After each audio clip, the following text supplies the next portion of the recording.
50 Shades of Grey, Chapter 4. Kiss me, damn it! I implore him, but I can't move.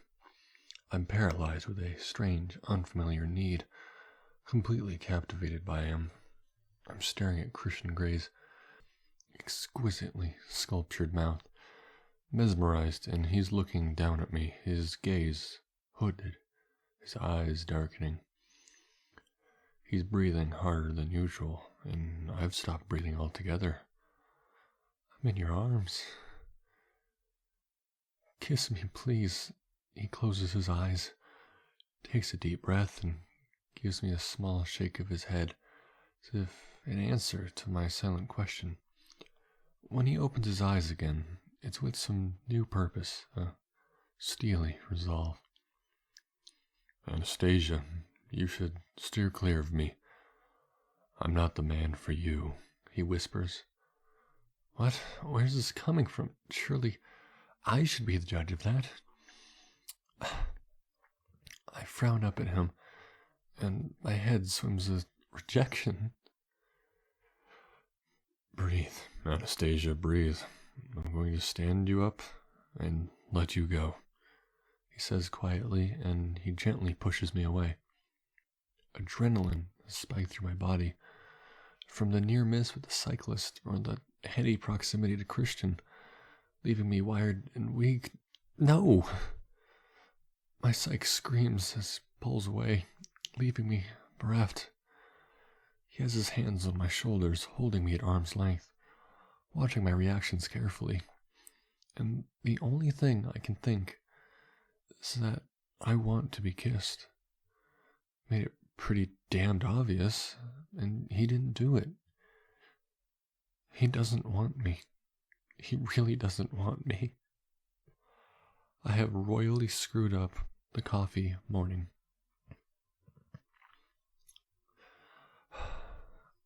I've got this, I breathe, finding my voice. Thank you. I mutter, awash with humiliation. How could I have misread the situation between us so utterly? I need to get away from him. For what? He frowns. He hasn't taken his hands off me. For saving me, I whisper. That idiot was riding the wrong way. I'm glad I was here. I shudder to think what could have happened to you. Do you want to come and sit down in the hotel for a moment?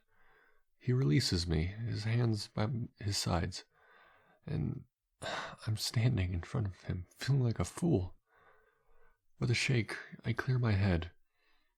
I just want to go. All of my vague, unarticulated hopes have been dashed. He doesn't want me. What was I thinking? I scold myself. What would Christian Grey want with you? My subconscious mocks me.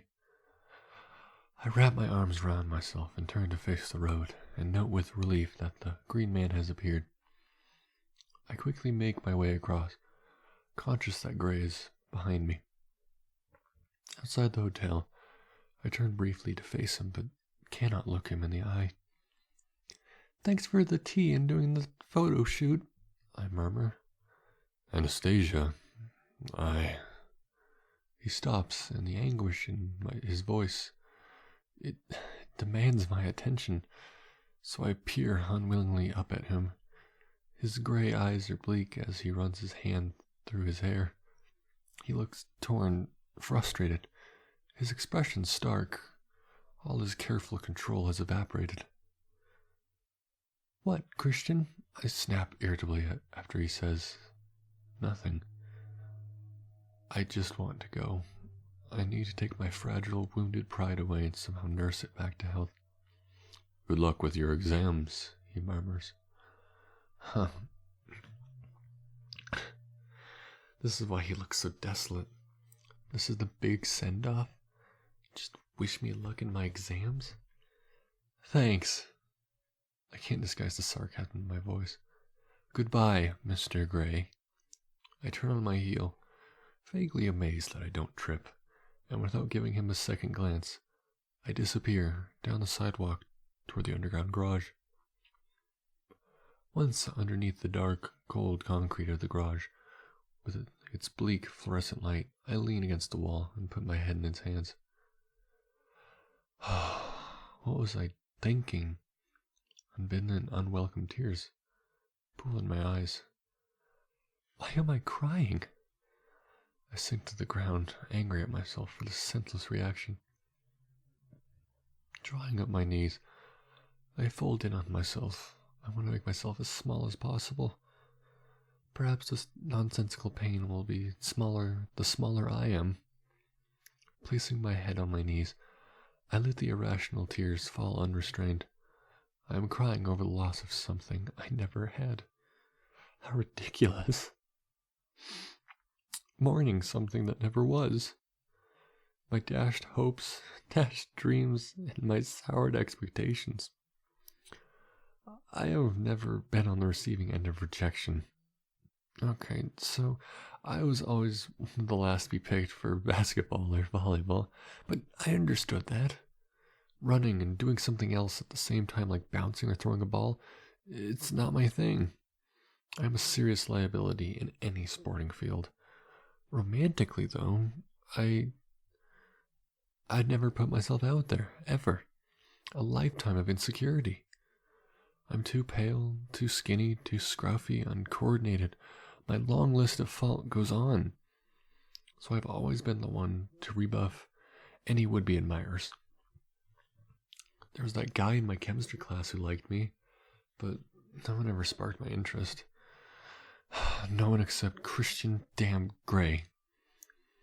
Maybe we should be kinder to the likes of Paul Clayton and Jose Rodriguez, though I'm sure neither of them have been found sobbing alone in dark places. Perhaps I just need a good cry.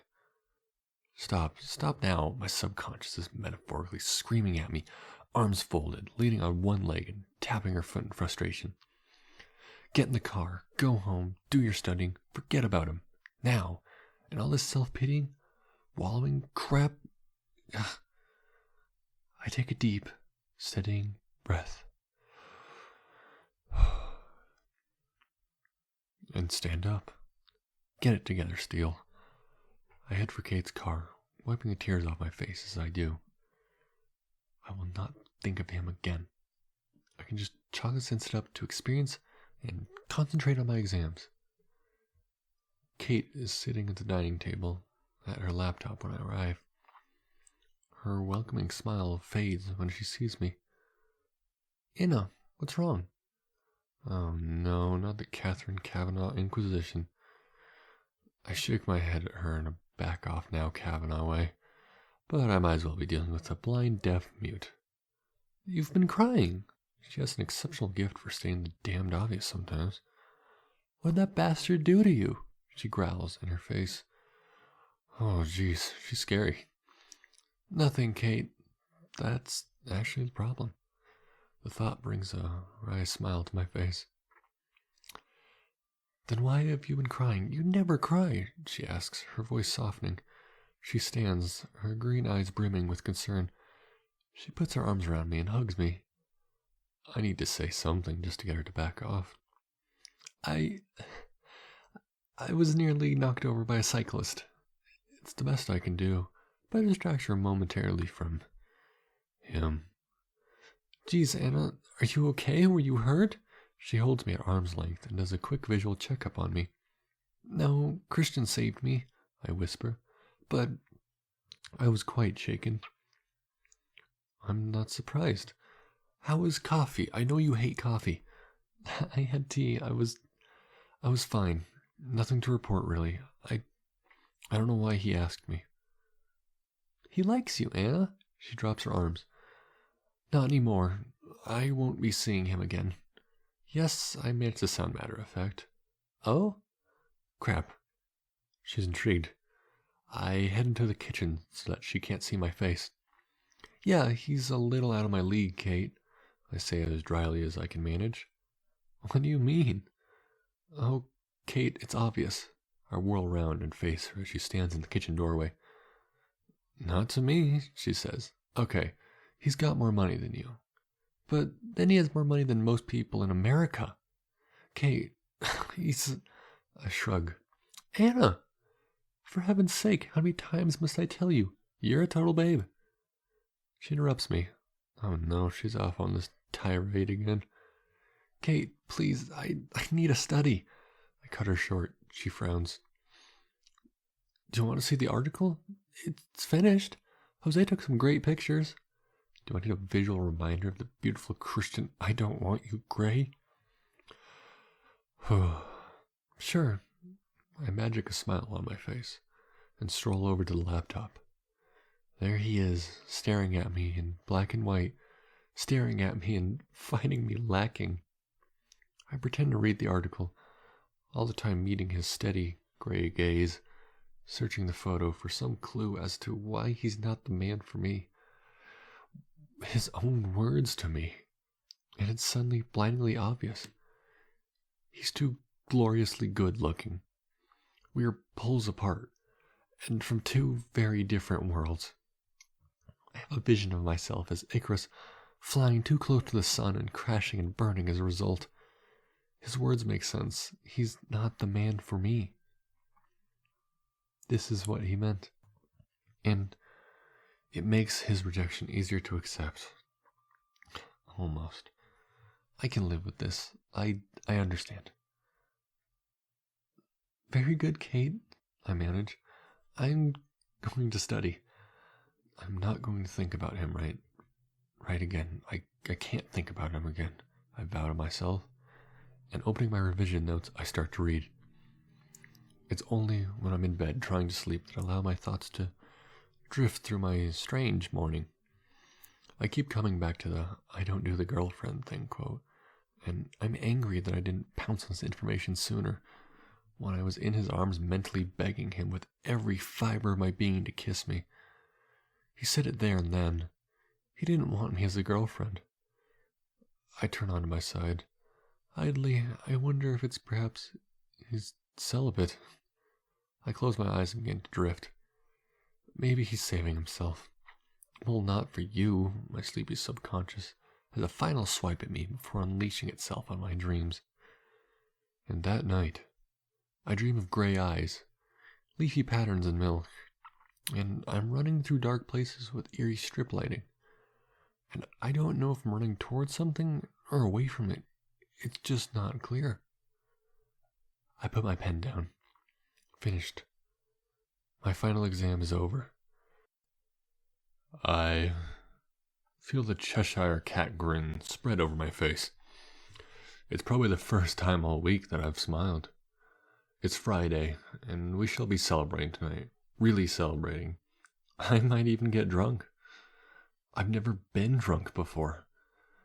I glance across the sports hall at Kate, and she's still scribbling furiously. 5 minutes to the end. This is it, the end of my academic career. I shall never have to sit in rows of anxious, isolated students again. Inside, I'm doing graceful cartwheels around my head, knowing full well that the only place I can do graceful cartwheels. Kate stops writing and puts her pen down. She glances across at me, and I catch her Cheshire Cat smile too. We head back to our apartment together in her Mercedes, refusing to discuss our final paper. Kate is more concerned about what she's going to wear to the bar this evening. I am busily fishing around in my purse for my keys. Anna, there's a package for you. Kate is standing at the steps up to the front door holding a brown paper parcel. Odd, I haven't ordered anything from Amazon recently. Kate gives me the parcel and takes my keys to open the front door. It's addressed to Miss Anastasia Steele. There's no sender's address or name. Perhaps it's from my mom or Ray. It's probably from my folks. Open it. Kate is excited as she heads into the kitchen for our exams are finished hurrah champagne. I open the parcel, and inside I find a half-leather box containing 3 seemingly identical old cloth-covered books in mint condition and a plain white card. Written on one side in black ink and neat cursive handwriting is, I recognize the quote from Tess. I'm stunned by the ironies. I've just spent 3 hours writing about the novels of Thomas Hardy in my final examination. Perhaps there is no irony. Perhaps it's deliberate. I inspect the books closely. 3 volumes of Tess on de Ubervilles. I open the front cover. Written in an old typeface on the front plate is London, Jack R. Osgood, McIlvaine & Co., 1891. Oh, holy shit. They're first editions. They must be worth a fortune. And I know immediately who sent them. Kate is at my shoulder, gazing at the books. She picks up the card. First editions, I whisper. No.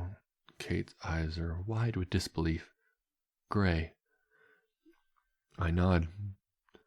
Can't think of anyone else. What does this card mean? I have no idea. I think it's a warning. Honestly, he keeps warning me off. I have no idea why. It's not like I'm beating his door down. I frown. I know you don't want to talk about him, Anna, but he's seriously into you, warnings or no. I have not let myself dwell on Christian Grey for the past week. Okay, so his gray eyes are still haunting my dreams, and I know it'll take an eternity to expunge the feel of his arms around me and his wonderful fragrance from my brain. Why has he sent me this? He told me that I wasn't for him. I found one Tess edition for sale in New York at $14,000, but yours looks in much better condition. They must have cost more. Kate is consulting her good friend, Google. This quote, Tess says it to her mother after Alec de Uberville has had his wicked way with her. I know, muses Kate. What is he trying to say? I don't know, and I don't care. I can't accept these from him. I'll send them back with an equally baffling quote from some obscure part of the book. The bit where Angel Claire says, fuck off? Kate asks with a completely straight face. Yes, that bit. I giggle. I love Kate. She's so loyal and supportive. I repack the books and leave them on the dining table. Kate hands me a glass of champagne. To the end of exams and our new life in Seattle, she grins. To the end of exams, our new life in Seattle, and excellent results. We clink glasses and drink. The bar is loud and hectic, full of soon-to-be graduates out to get, trashed. Jose joins us. He won't graduate for another year, but he's in the mood to party, and gets us into the spirit of our newfound freedom by buying a pitcher of margaritas for us all. As I down my 5th, I know this is not a good idea on top of my champagne. So, now what, Anna? Jose shouts at me over the noise. Kate and I are moving to Seattle. Kate's parents have bought a condo there for her. Dios mío, how'll the other half live? But you'll be back for my show. Of course, Jose. I wouldn't miss it for the world. I smile, and he puts his arm around my waist and pulls me close. It means a lot to me that you'll be there, Anna. He whispers in my ear. Another margarita. Jose Luis Rodriguez, are you trying to get me drunk? Because I think it's working. I giggle. I think I'd better have a beer. I'll go get us a pitcher. More drink, Anna, Kate bellows. Kate has the constitution of an ox. She's got her arm draped over Levi, one of our fellow English students, and her usual photographer on her student newspaper. He's given up taking photos of the drunkenness that surrounds him. He only has eyes for Kate. She's all tiny camisole, tight jeans, and high heels, hair piled high with tendrils hanging down softly around her face, her usual stunning self. Me, I'm more of a Converse and t-shirt kind of girl, but I'm wearing my most flattering jeans. I move out of Jose's hold and get up from our table. Whoa, head spin. I have to grab the back of the chair. Tequila-based cocktails are not a good idea. I make my way to the bar and decide that I should visit the powder room while I'm on my feet. Good thinking, Anna. I stagger off through the crowd. Of course there's a line, but at least it's quiet and cool in the corridor. I reach for my cell phone to relieve the barman of waiting in line. Who did I last call? Was it Jose? Before that, a number I don't recognize. Yes. Great, I think it's his number. I giggle. I have no idea what the time is. Maybe I'll wake him. Perhaps he can tell me why he sent me those books and the cryptic message. If he wants me to stay away, he should leave me alone. I suppress a drunken grin and hit the automatic redial. He answers on the second ring. Anastasia. He's surprised to hear from me. Well, frankly, I'm surprised to ring him. Then my befuddled brain registers. How does he know it's me? Why did you send me those books? I slur at him. Anastasia, are you okay? You sound strange. His voice is filled with concern. I'm not as strange when you are, I accuse. There, that told him, my courage fueled by alcohol. Anastasia, have you been drinking? What's it to you? I'm curious. Where are you? In a bar. Which bar? He sounds exasperated. A bar in Portland? How are you getting home? I'll find a way. This conversation is not going how I expected. Which bar are you in? Why did you send me the books, Christian?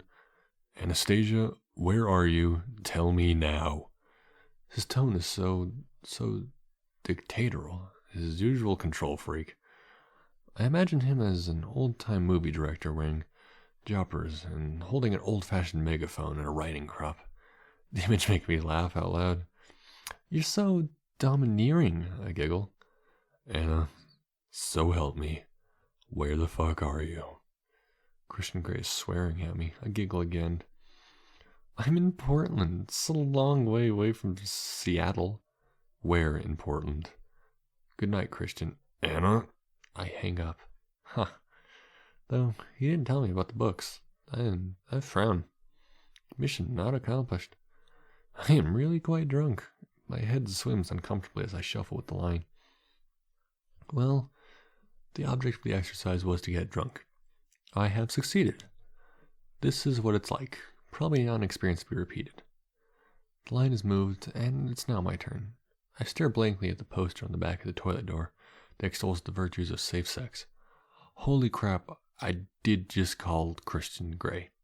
Shit. My phone rings and it makes me jump. I yelp in surprise. Hi, I bleat timidly in the phone. I hadn't reckoned on this. I'm coming to get you, he says and hangs up. Only Christian Grey could sound so calm and so threatening at the same time. Oh no. Holy crap. I pull my jeans up. My heart is thumping. Coming to get me. Oh no. I'm going to be sick. No. I'm fine. Hang on. He's just messing with my head. I didn't tell him where I was. He can't find me here. Besides, it'll take him hours to get here from Seattle, and we'll be long gone by then. I wash my hands and check my face in the mirror. I look flushed and slightly unfocused. Tequila. I wait at the bar for what feels like an eternity for the pitcher of beer, and eventually return to the table. You've been gone for so long, Kate scolds me. Where were you? I was in line for the restroom. Jose and Levi are having some heated debate about our local baseball team. Jose pauses in his tirade to pour us all beers, and I take a long sip. Kate, I think I'd better step outside and get some fresh air. Anna, you are such a lightweight. I'll be 5 minutes. I make my way through the crowd again. I'm beginning to feel nauseous. My head is spinning uncomfortably. I'm a little unsteady on my feet, more unsteady than usual. Drinking in the cool evening air in the parking lot makes me realize how drunk I am. My vision has been affected, and I'm really seeing double of everything, like in old reruns of Tom and Jerry cartoons. Oh, I think I'm gonna get sick. Why did I let myself get this messed up? Anna, Jose has joined me. You okay? I think I've had a bit too much to drink. I smile weakly at him. Me too, he murmurs, and his dark eyes are watching me intently. Do you need a hand? He asks and steps closer, putting his arm around me. Jose, I got this. I'm okay. I try and push him away rather feebly. Anna, please, he whispers, and now he's holding me in his arms, pulling me close. Jose, what are you doing? You know I like you, Anna, please. He has one hand on the small of my back, holding me against him, the other on my chin, tipping my head back. Holy fuck, he's gonna kiss me. No, Jose, stop, no. I push him, but he's a wall of hard muscle, and I cannot shift him. His hand has slipped into my hair, and he's holding my head in place. Please, Anna? Karia? He whispers against my lips. His breath is soft and smells too sweet, of margarita and beer. He gently trails kisses along my jaw, up the side of my mouth. I feel panicky, drunk, and out of control. The feeling is suffocating. Jose, no. I plead. I don't want this. You're my friend, and I think I'm going to throw up. I think the lady said no. A voice in the dark says quietly, Holy shit, Christian Grey, he's here. How? Jose releases me. Grey, he says tersely. I glance anxiously up at Christian. He's glowering at Jose, and he's furious. Crap. My stomach heaves and I double over, my body no longer able to tolerate the alcohol, and I vomit spectacularly onto the ground. Ah, Dios mío, Ana. Jose jumps back in disgust. Grey grabs my hair and pulls it out of the firing line and gently leads me over to a raised flower bed on the edge of the parking lot. I know, with deep gratitude, that it's in relative darkness. If you're going to throw up again, do it here. I'll hold you. He has one arm around my shoulders. The other is holding my hair in a makeshift ponytail down my back so it's off my face. Oh, I try awkwardly to push him away, but I vomit again and again. Oh, shit. How long is this going to last? Even my stomach's empty and nothing is coming up. Horrible dry heaves wreck my body. I vow silently that I'll never drink again. This is too appalling for words. Finally, it stops. My hands are resting on the brick wall of the flower bed, barely holding me up. Vomit profusely. Ugh, it's exhausting. Gray takes his hands off me and passes me a handkerchief. Only he would have a monogrammed, freshly laundered linen handkerchief. CTG. I didn't know you could still buy these. Vaguely, I wonder what the T stands for as I wipe my mouth. I cannot bring myself to look at him. I'm swamped with shame, disgusted with myself. I want to be swallowed up by the azaleas in the flower bed and be anywhere but here. Jose is still hovering by the entrance to the bar, watching us. I groan and put my head in my hands. This has to be the single worst moment of my life. My head is still swimming as I try to remember a worst one. And I can only come up with Christian's rejection. And this is so many shades darker in terms of humiliation. I rise a peek at him. He's staring down at me, his face composed, giving nothing away. Turning, I glance at Jose, who looks pretty shamefaced himself, and, like me, intimidated by Gray. I glare at him. I have a few choice words for my so-called friend, none of which I can repeat in front of Christian Grey, CEO. Anna, who are you kidding? He's just seen you hurl all over the ground and the local flora.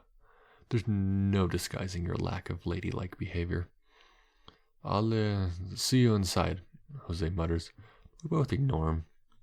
He slinks back off into the building. I'm on my own with Gray. Oh, double crap. What should I say to him? Apologize for the phone call. I'm sorry, I mutter, staring at the handkerchief, which I'm furiously worrying with my fingers. It's so soft. What are you sorry for, Anastasia? Oh, crap. He wants his damn pound of flesh. The phone call, mainly, being sick. The list is endless, I murmur, feeling my skin coloring up. Please, can I die now? We've all been here, perhaps not quite as dramatically as you, he says dryly. It's about knowing your limits, Anastasia. I mean, I'm all for pushing limits, but this is beyond the pale. Do make a habit of this kind of behavior. My head buzzes with excess alcohol and irritation. What the hell has it got to do with him? I didn't invite him here. He sounds like a middle-aged man schooling me like an errant child. Part of me wants to say, if I want to get drunk every night like this, then it's my decision, and nothing to do with him. But I'm not brave enough. Not now that I've thrown up in front of him. Why is he still standing there? No, I say contritely. No, I've never been drunk before, and right now I have no desire to ever be so again. I just don't understand why he's here. I begin to feel faint. He notices my dizziness and grabs me before I fall, and hoists me into his arms, holding me close to his chest like a child. Come on, I'll take you home, he murmurs. I need to tell Kate. Holy Moses, I'm in his arms again. My brother can tell her. What? My brother, Elliot, is talking to Miss Kavanagh. Oh? I don't understand. He was with me when you phoned. In Seattle? I'm confused. No, I'm staying at the Healthman. Still, why? How did you find me? I tracked your cell phone, Anastasia. Oh, of course you did. How's that possible? Is it legal? Stalker, my subconscious whispers at me through the cloud of tequila that's still flooding my brain, but somehow, because it's him, I don't mind. Do you have a jacket or a purse? Yeah, I came with both. Christian, please, I need to tell Kate. She'll worry. His mouth presses into a hard line, and he sighs heavily. If you must. He sets me down, and taking my hand, leads me back into the bar. I feel weak, still drunk, embarrassed, exhausted, mortified, and on some strange level, absolutely off the scale, thrilled. He's clutching my hand. Such a confusing array of emotions. I'll need at least a week to process them all. It's noisy, crowded, and the music has started, so there's a large crowd on the dance floor. Kate is not at our table, and Jose has disappeared. Levi looks lost and forlorn on his own. Where's Kate? I shout at Levi above the noise. My head is beginning to pound in time to the thumping bass line of the music. Dancing, Levi shouts, and I can tell he's mad. He's eyeing Christian suspiciously. I struggle into my black jacket and place my small shoulder bag over my head so it sits at my hip. I'm ready to go once I've seen Kate. She's on the dance floor. I touch Christian's arm and lean up and shout in his ear, brushing his hair with my nose, smelling his clean, fresh smell. Oh my, all these forbidden, unfamiliar things that I have tried to deny surface and run amok through my drained body. I flush, and somewhere deep down my muscles clench deliciously. He rolls his eyes at me and takes my hand again and leads me to the bar. He's served immediately. No waiting for Mr. Control Freak Gray. Does everything come so easily to him? I can't hear what he orders. He hands me a very large glass of iced water. Drink, he shouts his order at me. The moving lights are twisting and turning in time to the music, casting strange colored light and shadows all over the bar and the clientele. He's alternately green, blue, white, and a demonic red. He's watching me intently. I take a tentative sip. All of it? He shouts. He's so overbearing. He runs his hand through his unruly hair. He looks frustrated, angry. What is his problem? Apart from a silly drunk girl ringing him in the middle of the night, so he thinks she needs a rescuing. And it turns out she does, from her over-amorous friend. Then seeing her being violently ill at his feet. Oh, Anna, are you ever going to live this down? My subconscious is figuratively tutting and glaring at me over her half-moon specs. I sway slightly and he puts his hand on my shoulder to steady me. I do as I'm told and drink the entire glass. It makes me feel queasy. Taking the glass from me, he places it on the bar. I notice through a blur what he's wearing. A loose white linen shirt, snug jeans, black Converse sneakers, and a dark pinstripe jacket. His shirt is unbuttoned at the top, and I see a sprinkling of hair in the gap. In my groggy frame of mind, he looks yummy. He takes my hand once more. Holy cow, he's leading me onto the dance floor. Shit. I do not dance. He can sense my reluctance, and under the closed lights, I can see his amused, slightly sardonic smile. He gives my hand a sharp tug, and I'm in his arms again. He starts to move, taking me with him. But he can dance, and I can't believe that I'm following him step for step. Maybe it's because I'm drunk that I can keep up. He's holding me, tightly against him, and his body against mine. If he wasn't clutching me so tightly, I'm sure I would swoon at his feet. In the back of my mind, my mother's often recited warning comes to me: never trust a man who can dance. He moves us through the crowded throng of dancers to the other side of the dance floor, and we are beside Kate and Elliot, Christian's brother. The music is pounding away loud and leery, outside and inside my head. I gasp. Kate is making her moves. She's dancing her ass off, and she only ever does that if she likes someone, really likes someone. It means there'll be 3 of us for breakfast tomorrow morning. Kate! Christian leans over and shouts in Elliot's ear. I cannot hear what he says. Elliot is tall with wide shoulders, curly blonde hair, and light, wickedly gleaming eyes. I can't tell the color under the pulsating heat of the flashing lights. Elliot grins and pulls Kate into his arms, where she is more than happy to be. Kate? Even in my inebriated state, I am shocked. She's only just met him. She nods at whatever Elliot says and grins at me in waves. Christian propels us off the dance floor in double quick time. But I never got to talk to her. Is she okay? I can see where things are headed for her and him. I need to do the safe sex lecture. In the back of my mind, I hope she reads one of the posters on the back of the toilet doors. My thoughts crash, swimming through my brain. Find the drunk, fuzzy feeling. It's so warm in here, so loud, so colorful, too bright. My head begins to swim. Oh no. And I can feel the floor coming up to meet my face, or so it feels. The last thing I hear before I pass out, in Christian Gray's strong arms, is his harsh epithet. Fuck.